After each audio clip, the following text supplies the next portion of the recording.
Alright, welcome back, Mountain Shadow Scientist. In today's lesson, we are going to be learning about waves and energy. In order to do this, we are going to be building our very own wave machine. It's going to be a lot of fun. The topics that we're going to learn about today are longitudinal waves and transverse waves. Those are the two types of waves that exist. We're going to be learning about the frequency of a wave, the period or periodic of a wavelength, the amplitude of the wave, and hertz. So before we build our wave machine, let's talk about the two types of waves there are, longitudinal and transverse waves.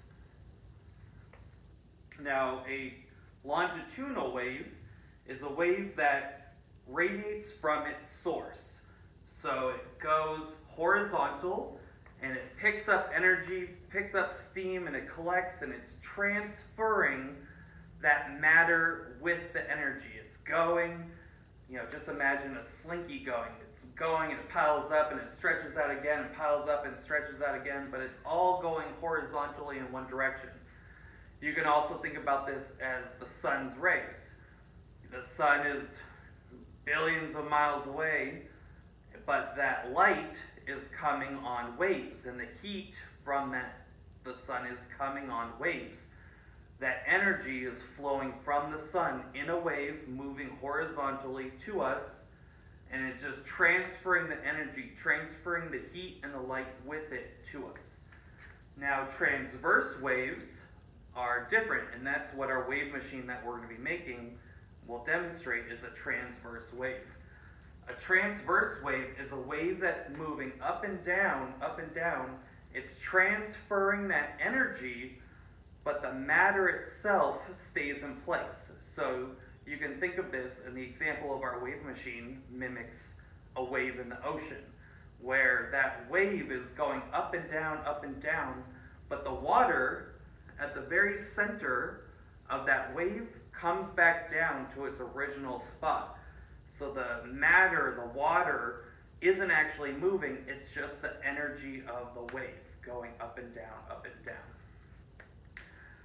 down. So, to build our wave machine, and another thing about transverse, that's called perpendicular, where the energy is moving in this horizontal direction, but the wave is moving up and down like this. Whereas a longitudinal wave, the wave is pushing forward, not up and down. So it's perpendicular, it forms that T. So, to build our wave machine, in your packet you have 4 of these Play-Doh containers. You have 16 of these little skewers, and you have some duct tape. Now you will need some scissors, and you'll need 2 chairs to hook your wave machine up to. So, first thing you want to do is you want to measure out your duct tape. Now in this demonstration, I'm going to keep it small. I'm not going to build the whole thing because I've already built one. But you're going to want to measure out 6 feet of duct tape. So you're going to want to stretch your duct tape out 6 feet. We'll just pretend that this is 6 feet. You'll want to cut it or rip it, however you want to do it. All right. This duct tape is, very sticky. So it could help to have an extra set of hands while you're building at least this part, because you will be constantly battling the duct tape out. So then, once you have your duct tape out 6 feet, you're going to want to space together your skewers about 4 inches apart from each other. So, and you'll want to leave room at both ends to tie up your wave machine. So we're just going to pretend. Now you want to make sure that this stick is in the exact middle, where there's the same amount of space on this side and the same amount of space on the other side. So if you have a ruler, that would be preferable, so you're not just eyeballing it. But for right now, we're we're just going to pretend. So I've measured out 4 inches apart from each other. They're exactly in the middle, of course. Next thing you want to do is you're going to want to take another thing of duct tape, 6 feet,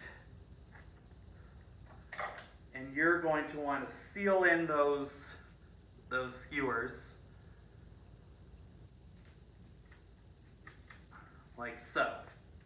Okay? Once you have all 6 feet, you have 16 of them, so it's going to be long. This is just for demonstration. You'll take your silly putty or your Play-Doh and you'll split it in half, and then you'll split it in half, and then you'll split these little ones in half again. So you have 8 total pieces, all as equal as you can make them. Next you'll want to do is you want to roll them up into a ball, and you'll want to stick them one on each end, and you'll do that all the way down, roll them up into balls, all the way down, all the way down, all the way down, until you get this. So you have your fun 6-foot-long wave machine. So carefully, this is where your chairs come in. You'll want to duct tape them to the ends of the tables. Now the chairs. Now the chairs I'm using don't really like the duct tape very much, so you might have to use a lot of duct tape to really get them to stick. So we'll go down and we'll tape the other end.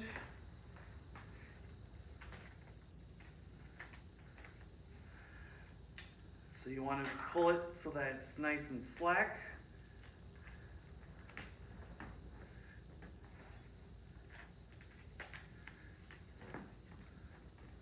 Okay.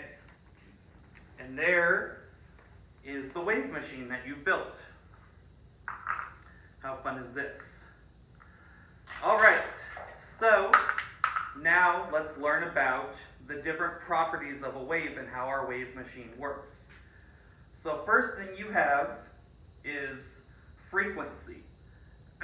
Now, frequency is how many complete wave transfers in a given period of time measured in seconds. So how many times a wave goes up and down, how many waves it takes in 1 second. So first things first, let's just see how our wave machine works. What you're going to do is you're going to tap one end, and you see it going like that. It's moving in a wave. So as again in a transverse wave, the wave is moving up and down like this, but you can see the energy is being transferred throughout while the center mass stays the same. So frequency is how many of these ups and downs in 1 second it takes to complete. So you can count out 1 Mississippi and count really quick. One Mississippi. So 1, 2, 3, 4, 5, 6, 7, 8, 9, 10, 11. So 11 waves in 1 second, that is frequency. And that is measured in hertz. So it would be 11 hertz. Now a period, or periodic, see, told you, it doesn't like our duct tape. So you gotta really stick it in there when you're working with this.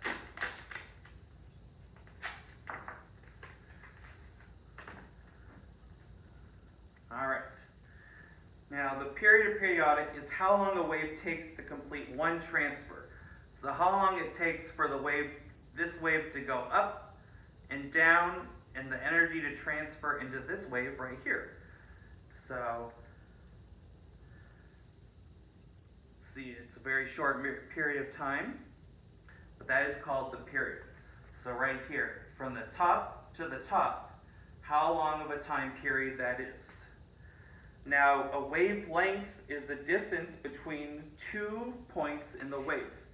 So in our case, 4 inches. Now, in the real world, in a wave, think of an ocean wave. How long it takes for this wave and this wave, those 2 points, that's the wavelength. Now, depending on the speed, depending on how big of the disturbance was, how big of the vibration is, the wavelength will be long or it will be short. If we were to make these 2 inches instead of 4 inches, our wavelength would be 2 inches. And then finally, amplitude is the distance of the top of the wave, so when the wave goes up and then it returns back to its original spot. That is called the amplitude of a wave. The bigger the wave, the bigger the amplitude. The smaller the wave, the smaller the amplitude. So there you have it. We have our transverse wave machine. Have fun experimenting with it. You know, if you do a really long, you draw it out, you see if it's moving slowly. If you do a quick tap, you can see that it moves quicker. So you can start to see, you know, how big the amplitude of the wave is, the period of time in between one wave to the other, the frequency of the wave. If you do it really slow, it's going to take more time to get that 1 second, how many waves go in that 1 second, versus if you do it really quickly. It's pretty fun. Do some experimenting with it. Enjoy. So again, we learned about longitudinal waves, transverse waves, the frequency of a wave, how long it takes, how many waves in 1 second or hertz, the period, the distance between one wave to the other. We learned about the amplitude, the height of one wave once it reaches its peak, and the wavelength, the distance between a wave. So have fun building your wave machine and exploring the fun science that has to do with waves and the transferring of energy. Because that's what this is doing. It's transferring the energy through the sticks, up and down, creating waves. So enjoy, have fun, and join us next time for another fun Mountain Shadow Science project.